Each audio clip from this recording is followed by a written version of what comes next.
So welcome everybody to another episode. I believe it's episode 6 of Historians in Cars Getting Coffee. Here's the coffee. Thanks, Starbucks. You can see the car and you can also see the historians. We are here. It is true. Just a note to our viewers. We love all 10 of you. But I did want to say episode 4, there's some technical difficulties. We've got our tech department working on it. We don't know when it's going to come Alan fell out of the back of the car. Yeah, and we're trying to get him back. As you can see, we don't know what happened to Alan. He's missing. He's MIA. But we are trying to get episode 4 up and working. There were some issues, and because Alan's in it, we desperately want to get that fixed. So we're working on that, but bear with us. We're already into episode 6, and we're past the conference now where there were so many amazing questions and different things, and Richard and I were sort of thinking and talking about what it means to be public historians and to speak to the public. It was a completely sold out conference, so we spoke to not just other academics but other members of the public. As you know, that's where I think we both believe you can get the biggest bang for your buck in terms of getting your ideas. And also, members of the public are nice and say complimentary things. And that's true.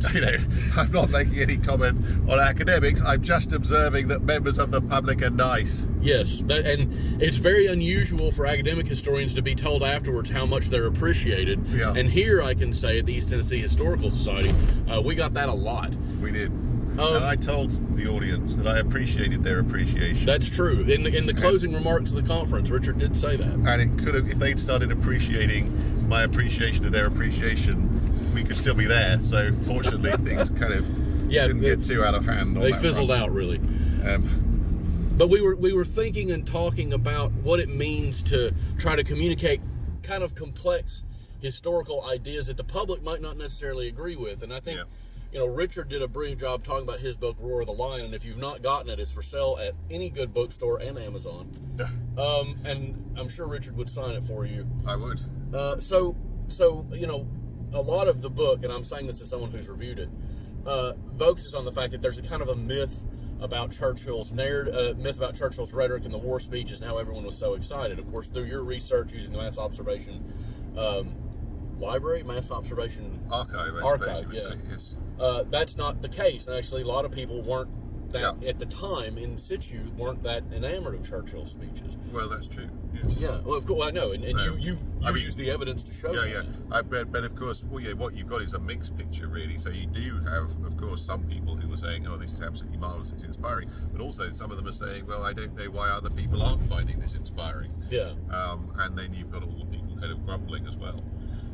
Right, and so it's a much mixed, like you say, it's a mixed bag, and we've been consistently kind of told, well, you talking about that, I could see in the audience, they were a bit like, hold on, that's not right. Everyone loves Churchill speeches. We all heard them. In fact, I remember one of the people saying to you that as a little boy, he listened to it on a record player and just thought it was the most masterful thing ever. Of course, a lot of those that he listened to, Churchill probably re-recorded in the late 40s. 1949 was the key year, which were then not released until 1964. Oh, I didn't know that. No, well, that's an interesting story in itself. Yeah, well, that may be a whole other episode. A whole other episode, but I mean, for copyright reasons, they realised they should probably get them out before he died. Yeah, well, that's a good point. So I guess the question that Richard and I have been struggling with that we want to share with you, our loving, adoring public, is what is it like for an academic? And I'll ask you, Richard, to craft your answer in such a way as not to totally alienate your audience. Well, this is it. But also to communicate your point. Yeah, I mean, as you say, when you're kind of coming along and saying something counterintuitive, or what doesn't seem to be sort of part of the accepted story, I think there's kind of a degree of sort of reassurance which needs to be done. I mean, and of course, as I said, when the book came out, there was sort of misinterpretation or misrepresentation in the media always does, of sort of professor says that Churchill's speeches were rubbish, which was not the message. The message was that the fact that he got more controversy and criticism for his speeches than we normally think, in a way, obviously means that his job was harder, and the fact that he actually succeeded over the course of the war, I would say, making very few mistakes and no really serious ones in terms of his rhetoric. Actually that just makes it more impressive. And sort of essentially the story is that he was completely open about this from, of course, his first speech in Parliament on 13th of May 1940, that he wasn't going to dress things up. He was going to tell people the truth, however unpleasant it was. Now, didn't strictly speaking always do that, but he certainly was, didn't give people false comfort, I think is very fair to say. And so, in other words, to sort of get people to make my audience make that step from it's not that I'm criticizing the speeches, but I'm saying that the success of the speeches was actually for different reasons than you think. Yeah. Then there is a certain amount of anticipation of what other people, what you might be thinking X, Y, or Z. So kind of let me kind of preempt that for you. So I mean, that in itself is a rhetorical strategy which kind of inoculates the listener, if you like. If I say, you might think, or sort of other people may tell you X, Y, or Z, but in fact it is the case, then when somebody else comes along and makes that exact same argument, then they've kind of been pre-prepared for that. I really, obviously you are a professor of rhetoric as well, and I love to see the rhetoric, the way you understand it, kind of seep into your arguments about history like that. And it just, I don't know, I'm going to say this for our audience.